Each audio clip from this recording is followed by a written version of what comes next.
Have you ever sat down to enjoy a snack, only to feel those big round Shih Tzu eyes fixed on you watching, judging, silently accusing you of the greatest betrayal imaginable, eating without sharing, that look, pure, pleading, and just manipulative enough to make you melt, is the deadliest weapon a Shih Tzu has. I've lost that battle hundreds of times, and every single time it ends the same way. I sigh, I smile, and I say, all right, just one bite. But that's also when I realized something, that loving a dog isn't just about cuddles and walks. It's about the constant, funny, and slightly anxious dilemma called, should I share this with them or not? I still remember the first time Luna, my tiny cream-white Shih Tzu, sat beside the dining table, like a perfect little statue. Paws tucked in, head tilted, eyes sparkling like polished marbles. Every time I lifted a fork, she lifted her gaze. Once, I swear, I even heard her swallow hard and let out a small sound, as if trying to prove she was starving to death. I caved instantly. I tore off a crumb of bread, placed it in front of her, and she sniffed, licked, then looked up at me with an expression that said, see, sharing is happiness. A few hours later, though, her stomach started making the most alarming gurgling noises, and I found myself frantically typing on Google at midnight, can Shih Tzus eat bread?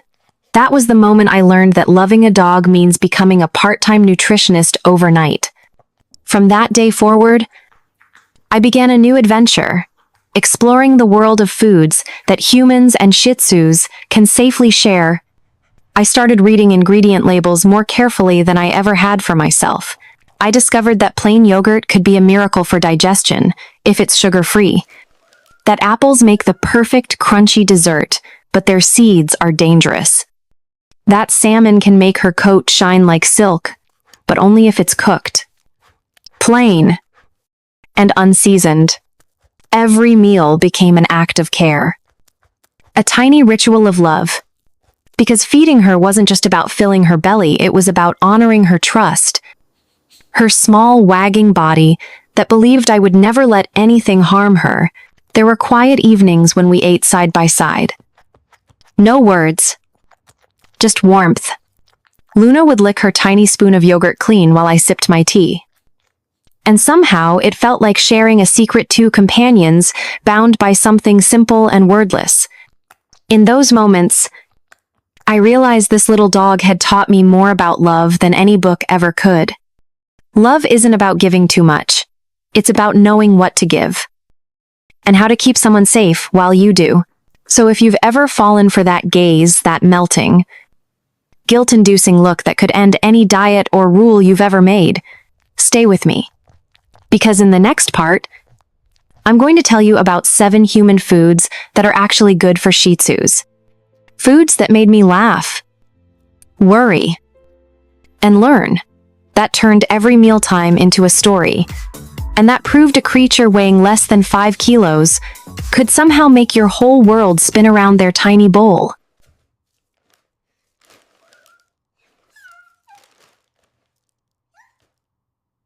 It all began with yogurt, the plain, innocent kind you buy when you're trying to convince yourself you're being healthy.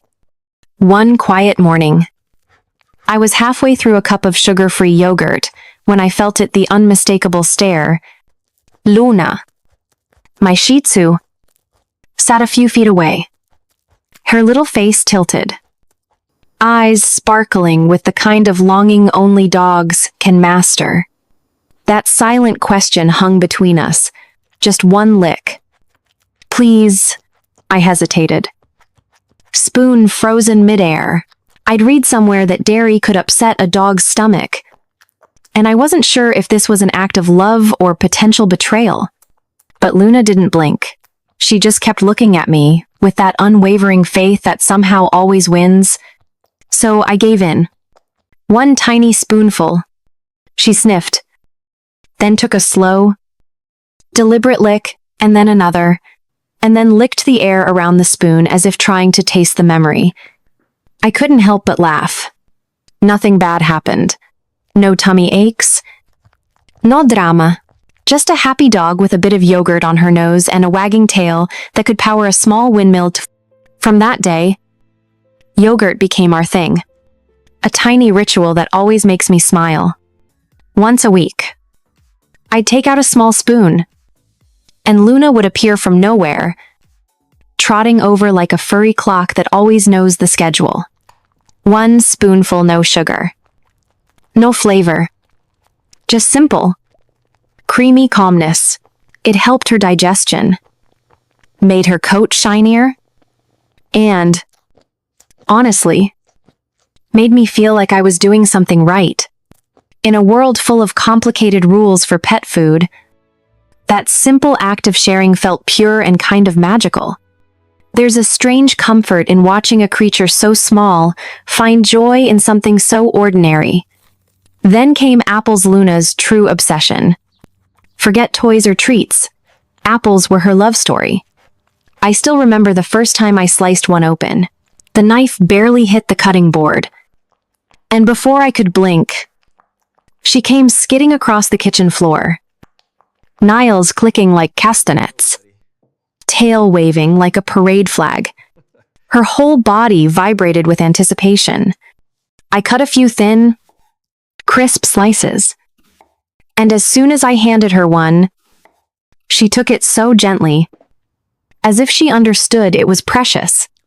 The crunch echoed through the kitchen, clean, sharp, and oddly satisfying. Apples, I learned, are little miracles full of vitamin A, vitamin C, and antioxidants that make her eyes brighter and her breath smell like summer. But that knowledge came with a late-night panic once upon a time.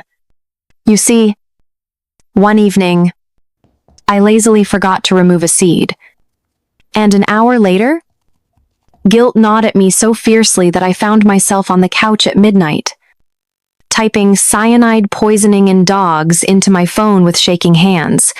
Luna was perfectly fine. Of course, fast asleep beside me, legs twitching as she dreamed, but that sleepless night etched a rule deep into my brain: no seeds. Ever again. Now, whenever I slice apples, she watches closely, as if supervising my technique. The moment she hears that first crisp bite, her ears perk, and she trots over with the confidence of someone who knows this is her moment. I give her one or two thin slices, and then I just sit there, watching her tiny jaw work, hearing that rhythmic crunch, and feeling something inside me settle. There's something meditative about it, like her joy syncs with the sound of the bite. And the kitchen, for that small stretch of time, feels perfectly peaceful. It's funny, isn't it? How something as simple as yogurt and apples, things we barely think twice about, can become the foundation of quiet rituals and small happinesses. With Luna, even the most ordinary foods turn into memories. Each bite a reminder that love doesn't always need grand gestures. Sometimes, it's just a spoonful of yogurt, or the crunch of an apple shared in silence between two friends who somehow understand each other without ever needing words.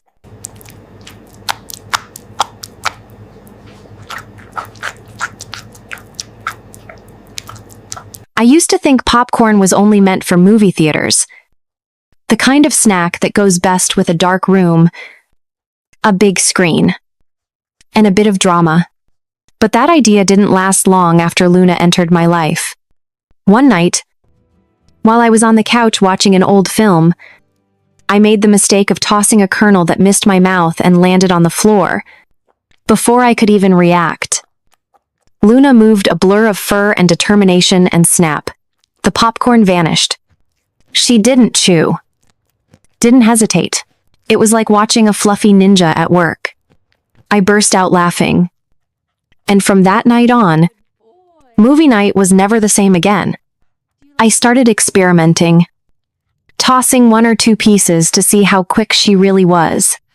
To my amazement, Luna could catch popcorn midair with precision that would make a baseball player jealous. 3 to 7 plain. Unsalted pieces. No butter. No flavoring. Just the simple. Airy, kind, and she treated each one like treasure. Her eyes would track the motion of my hand. Body tense. Every muscle ready to spring. I'd toss it. And she'd leap. Snap it right out of the air. Land perfectly. And look back at me like, "Did you see that I'm incredible?"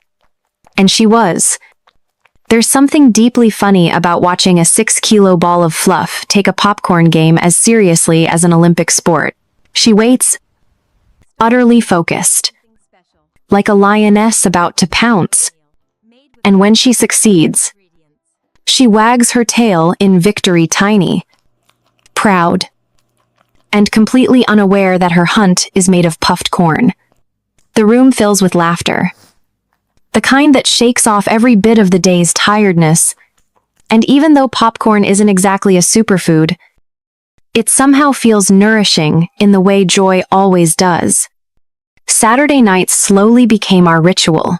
While others queued up for new releases, we had our own show, The Great Popcorn Hunt. I'd sit cross-legged on the couch, bowl in hand, Luna at attention on the floor, tail flicking like a metronome. "Ready?" I'd ask. She'd tilt her head. Go. And off she went, catching each flying kernel like it was destiny. Sometimes she'd miss, and the popcorn would bounce off her nose. Those were my favorite moments because she'd freeze, then glance at me in mock embarrassment, as if to say, "That one didn't count." And when the movie ended, when the popcorn bowl was empty and the house was quiet again, she'd curl up next to me, her belly full, and her spirit content. Her fur would still smell faintly like the warm corn in the air. And I'd think about how much this tiny creature had changed the meaning of entertainment. I didn't need the movie anymore. Watching her chase, leap, and live so fully in every small moment was enough. Popcorn may not add vitamins to her diet, but it adds something far better: laughter, connection, and the reminder that joy doesn't have to come from grand adventures or fancy treats. Sometimes, it's just a handful of plain popcorn, a wagging tail, and the comforting feeling that happiness, like Luna, always finds a way to jump straight into your heart. Eggs, to me, are the little superheroes of the kitchen, humble, ordinary, yet carrying a kind of quiet magic in their shell. For Luna, they're nothing short of divine. I remember the first time I decided to share one with her. I boiled it carefully, timing every minute as if I were crafting a potion instead of breakfast. After letting it cool, I peeled away the shell, sliced it into tiny slivers, and placed a few pieces in her bowl. She sniffed once, twice, and then took a bite, and her eyes lit up in pure delight. You'd think I'd handed her a piece of the moon. She ate slowly, savoring each mouthful, as though she were tasting something sacred. I couldn't help laughing. To me, it was just an egg. To her, it was treasure. Since then, eggs have become a quiet luxury in her life. A quarter of one each day is enough to give her body all the protein and vitamins she needs. Vitamin A for her eyes, B12 for her little heart, and iron for her endless bursts of energy. I keep it plain. No seasoning, no oil, just simple, boiled perfection. Sometimes, when she's been especially good or after a long walk in the park, I'll make it feel like a ceremony, placing that tiny golden slice in her dish while she waits. Tail sweeping the floor in excitement. I call it her Sunday reward. Though the truth is, I think I enjoy the ritual as much as she does. There's a kind of tenderness in the way she eats. Gentle, but determined. Pausing only to glance up at me between bites. As if saying thank you without words. And when she finishes, she licks her lips. Looks up again. Eyes wide. Silently negotiating for just one more. If I say no, she tilts her head to one side. The classic Shih Tzu, tactic, weapon of mass persuasion, I try to stay firm. But every time I look into those pleading eyes, my resolve softens like butter in sunlight. Maybe love really does make us weak, or maybe it just makes us kinder. Then there's Salmon, the big challenge. The test of patience. And the most aromatic temptation in our kitchen. The first time I cooked it, the entire house filled with that rich, buttery smell. And Luna transformed into a tiny guardian at the foot of the stove. Her nose twitched nonstop, tail wagging in perfect rhythm with the sizzling sound from the pan. When I finally gave her a small, well-cooked, unseasoned piece, she took it gently, almost reverently, as if she understood it was something special. One bite, and her face relaxed into what I swear looked like a smile. The results showed soon enough. Within a few weeks, her coat, once soft, now gleamed like silk under sunlight. Strangers at the park began asking what shampoo I used, and I would just grin, tempted to answer, Salmon. It wasn't vanity, it was joy. Watching her shine, quite literally, because of something I'd prepared with care, felt like seeing love turn into light. Now, every Sunday has become our little ritual. I jokingly call it Luna's spa day. The morning starts with her bath. The warm water turning her fur into a cloud of white and gold. Then comes the brushing, her favorite part where she leans into every stroke like a cat basking in affection. And finally, the grand finale, one warm spoonful of salmon. Her special treat for the week. As she eats, calm and content, I sit beside her, my heart full. It's strange how these moments so small, so ordinary can shape your days. An egg, a slice of fish, a tail wagging happily at your feet. They remind me that love doesn't always announce itself in grand gestures. Sometimes it arrives quietly, in the form of a simple meal, a routine shared between two souls, and the unspoken joy of knowing that you're both exactly where you belong. Pumpkin was never something I thought of as special. It was the kind of vegetable that sat quietly in the corner of the kitchen, waiting for autumn to make it relevant. But then Luna had one of those days that every Shih Tzu owner dreads, the day she decided to sample the world. I don't know what she got into. Maybe a crumb from under the couch. Maybe a mysterious leaf from the balcony. But by evening, her tiny stomach was a war zone. She paced, whimpered softly, then sat down with that helpless expression that turns your heart into mush. I felt useless, desperate to soothe her. I remembered reading somewhere about pumpkin being good for digestion. I cut a small piece, steamed it until it was soft enough to mash, and mixed it gently with her rice. No salt, no oil, just warm, golden simplicity. The smell filled the kitchen suite. Earthy, comforting. Like a kiat lullaby, I placed the bowl before her, half expecting rejection. But Luna sniffed once, twice, then began to eat slowly. thoughtfully, as though her little body already knew this was medicine made of kindness. A few hours later, she stretched out on her blanket and fell into the deepest sleep, breathing softly, her belly finally at peace. The relief I felt in that moment was so pure, it almost made me laugh. That night, as I watched her sleep, I realized that sometimes healing doesn't come from pills or vet visits. It comes from warmth, patience, and a spoonful of pumpkin. Ever since that day, every cool evening, every time the wind hums through the windows, I make her a little bowl of mashed pumpkin. It's become our autumn ritual, a gentle, orange promise that everything will be okay. And then there's cottage cheese, the one I was most hesitant about. Cheese had always felt like forbidden fruit in the dog world, delicious but dangerous. I used to avoid it completely, imagining it would upset her stomach or turn her into a little butterball overnight. But one day, curiosity won. I took out a small spoonful of cottage cheese, soft, white, and barely fragrant, and placed it in front of her. She stared at it suspiciously, then took a cautious lick.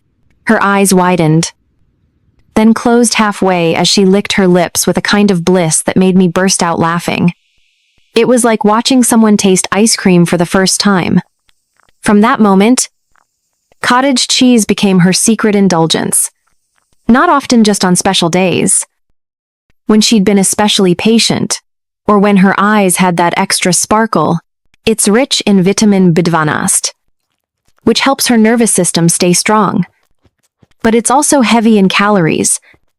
And Luna, bless her, gains weight just by existing near food. So I give her only a little, once in a while, a reward, not a habit. I've learned that cottage cheese, when used sparingly, is more than a treat. It's a moment of connection. She'll lick it off the spoon so delicately, with that focused little face, then look up at me as if to say, "That was amazing. I got any more?" I always smile, shake my head, and tell her, "Next time, my love." She sighs dramatically and curls up at my feet, as if accepting defeat with dignity. Between the golden smoothness of pumpkin and the gentle creaminess of cheese, I've realized that caring for a Shih Tzu is less about grand gestures and more about balance, the balance between comfort and restraint, between indulgence and protection. These moments, simple, quiet, shared over warm food, are the heartbeats of our days. They remind me that love isn't just in the cuddles or the games. It's in the small bowls, the soft spoons, and the unspoken promise that I'll always look out for her. One gentle meal at a time. Living with a Shih Tzu teaches you to notice the tiniest things, the tilt of their head when they're curious, the flicker of their ears when they hear your voice, the rhythm of their breathing when they finally fall asleep in your lap. Every little reaction feels like a language you slowly begin to understand. One made not of words, but of trust. And over time, you realize that every meal, every treat, every spoonful of yogurt or slice of apple isn't just about nutrition. It's a quiet message that says, "I see you. I know what makes you happy. And I care." Now, when Luna sits beside me, her fur glowing like liquid sunlight, I don't just see a pet. I see a companion who's woven herself into the pattern of my days. Feeding her is no longer a chore. It's an act of love. A daily promise whispered through the clink of her bowl and the wag of her tail. In giving her food, I've given her pieces of my time, my laughter, and my heart. It's strange how something as simple as preparing a tiny meal can become a meditation on affection, a reminder that love, when poured into the smallest details, multiplies quietly until it fills the whole room. So if you ever find yourself holding a bite of apple or a spoon of yogurt, and a pair of round, pleading, Shih Tzu eyes are gazing up at you with that irresistible hope, pause for a second. Feel the weight of that look. Because sometimes, sharing just a little isn't about the food at all. It's about connection. It's about saying, you matter to me. And in that small exchange, one hand offering, one heart receiving, you'll realize that you're not just feeding your dog. You're nourishing something far deeper. You're feeding love itself. And both your hearts will walk away a little fuller than before.